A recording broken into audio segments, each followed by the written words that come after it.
pessoal, estamos de volta. Meu nome é Alexandre Ávalo. Tivemos a primeira parte da nossa aula sobre petição inicial. Lembrando aos senhores, quem já viu essa aula no nosso canal e está aqui agora inscrito já conosco, vai ter acesso às outras aulas sobre petição inicial, né? A gente deixou o primeiro momento ali aberto para vocês e agora quem estiver aqui no canal vai ter esse benefício de assistir a aula completa sobre petição inicial.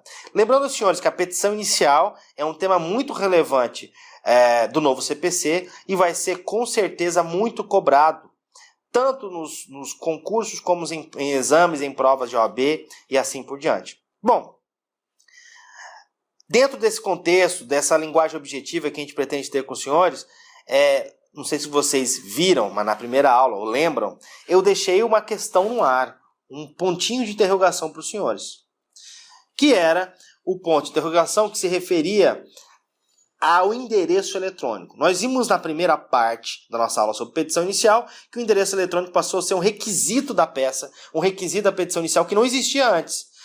E a pergunta que eu fiz foi a seguinte: o que é endereço eletrônico? Endereço eletrônico é o endereço de e-mail?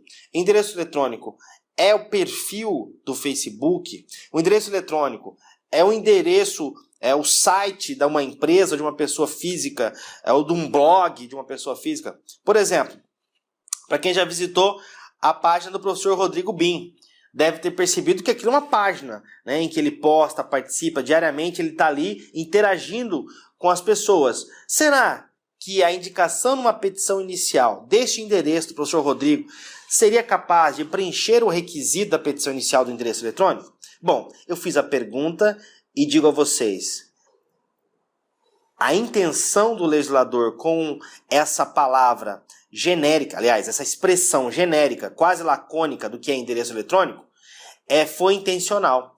Porque o legislador poderia ter escolhido a palavra e-mail, poderia ter escolhido a palavra perfil de rede social e ele botou endereço eletrônico.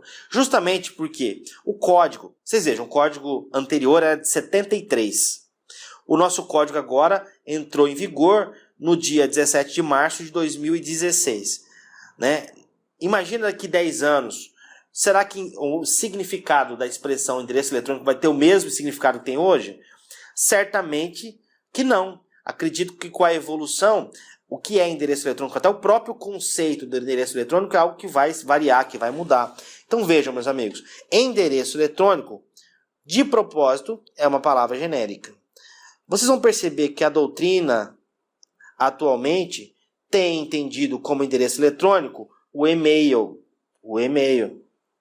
Mas vejam que o código, e aí na primeira fase das provas, o que interessa é a letra da lei, no código não se usou a expressão e-mail. Não foi usada a expressão e-mail.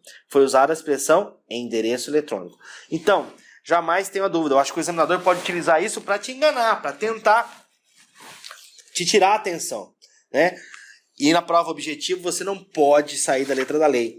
Se o dispositivo, se a questão falar em e-mail, a questão está errada. Se a questão falar em endereço eletrônico, ela está certa.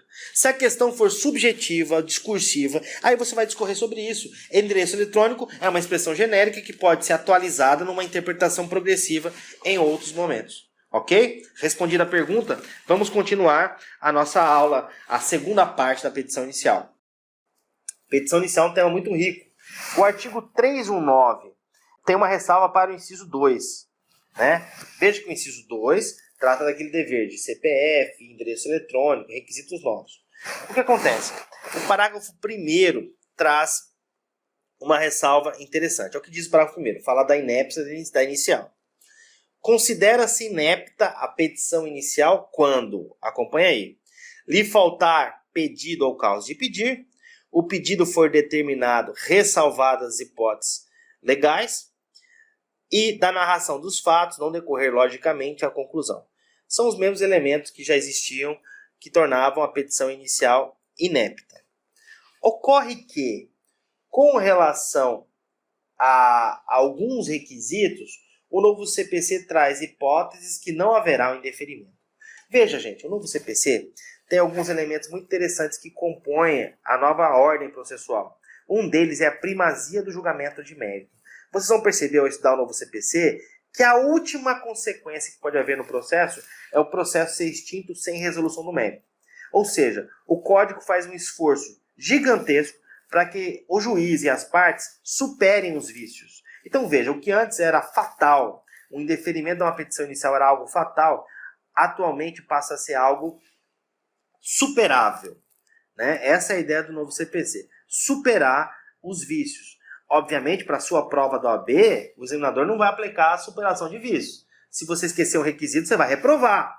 Mas depois que você passar na OAB, a ideia é, para superar vícios, o juiz sempre deve tentar intimar as partes, resolver as questões. Bom, com relação aos vícios, olha que detalhe interessante.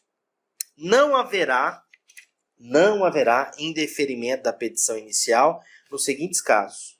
Parágrafo 2º, perdão.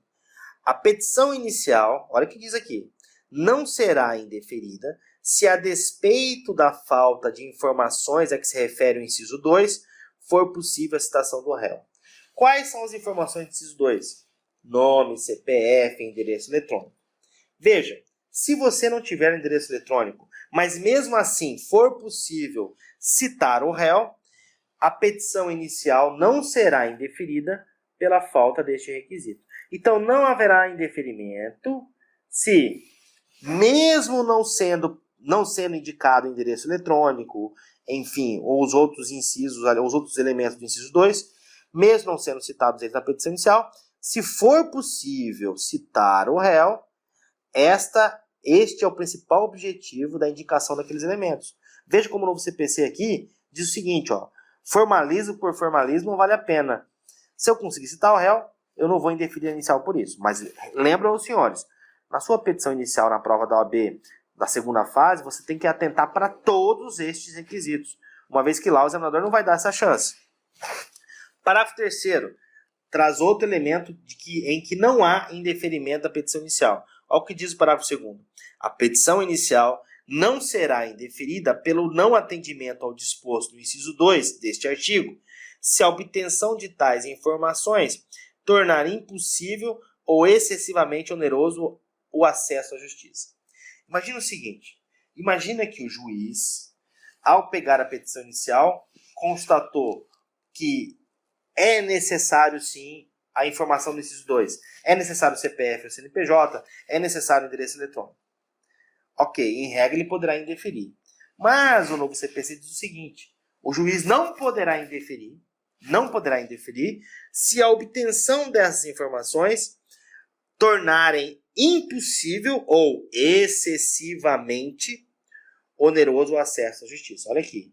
Olha os requisitos. Impossível ou excessivamente oneroso. Obviamente que o juiz vai ter que fundamentar isso. O juiz, no novo CPC, lá no artigo 10, cumulado com o artigo 489, parágrafo 1º, artigo 10, leiam lá, é um complemento, a gente vai ter uma aula sobre isso, mas ó, artigo 10, cumulado com o 489, parágrafo 1º, impõe ao juiz dever de fundamentação. Então, para o juiz indeferir uma petição inicial nesses casos aqui, ele deverá demonstrar que, primeiro, não é possível citar o réu. Segundo, demonstrar que pedir essa informação não vai tornar excessivamente oneroso o acesso à justiça. Ok? Uma outra novidade gigantesca, porque ela vai cair com certeza para vocês, que é uma mudança de prazo. E sempre os prazos do novo CPC que foram alterados, certamente vão ser cobrados. Né? Um exemplo para vocês é o prazo dos recursos, que hoje o prazo dos recursos passou a ser unificado. Praticamente todos os recursos terão um prazo de 15 dias, exceto embargos de declaração, que tem prazo de 5. Mas, Alexandre, por que você está falando sobre isso aqui no meio da aula de petição inicial? Porque eu estou dando um plus aí para vocês, né? Depois olhem isso, vai ter uma aula sobre isso. Mas agora, gravem isso, porque, veja, num método meio que de memória comparativa, é importante vocês terem esse prazo na cabeça, 15 dias. Porque 15 dias também passou a ser o prazo da petição inicial. Aliás, o prazo de emenda da petição inicial. O CPC anterior trazia um prazo de 10 dias, ou seja, se faltasse uma informação no documento, o juiz podia te intimar para até em 10 dias você devolver, emendando a inicial. O novo CPC aumentou esse prazo para 15 dias. E mais, o novo CPC diz que o prazo de emenda passou a ser de 15 dias e o juiz deve indicar de forma precisa, na sua decisão, qual é o elemento que tem que ser emendado. Apenas se a parte, depois de intimar em 15 dias, não complementar a emenda, não fazer a emenda, apenas nesse caso a petição inicial será indeferida. Veja que o juiz, então, tem que dar prazo de 15 dias e também tem que indicar com precisão o que a parte tem que emendar. Bom, um outro dispositivo importante para os senhores é o artigo 322. O artigo 322 trata do pedido. E uma novidade com relação ao 322 está no parágrafo 1º, que diz o seguinte. Olha o que diz o parágrafo 1º. O pedido deve ser certo. Parágrafo 1º. Compreendem no principal os juros legais, a correção monetária e as verbas de sucumbência, inclusive os honorários advocatícios. Aqui tem a indicação dos honorários como um elemento do pedido. Ó. Um elemento que deve compor o pedido. Isso também é uma novidade. Ok, meus amigos? Logo mais voltamos com mais detalhes sobre petição inicial. Até logo, um abraço.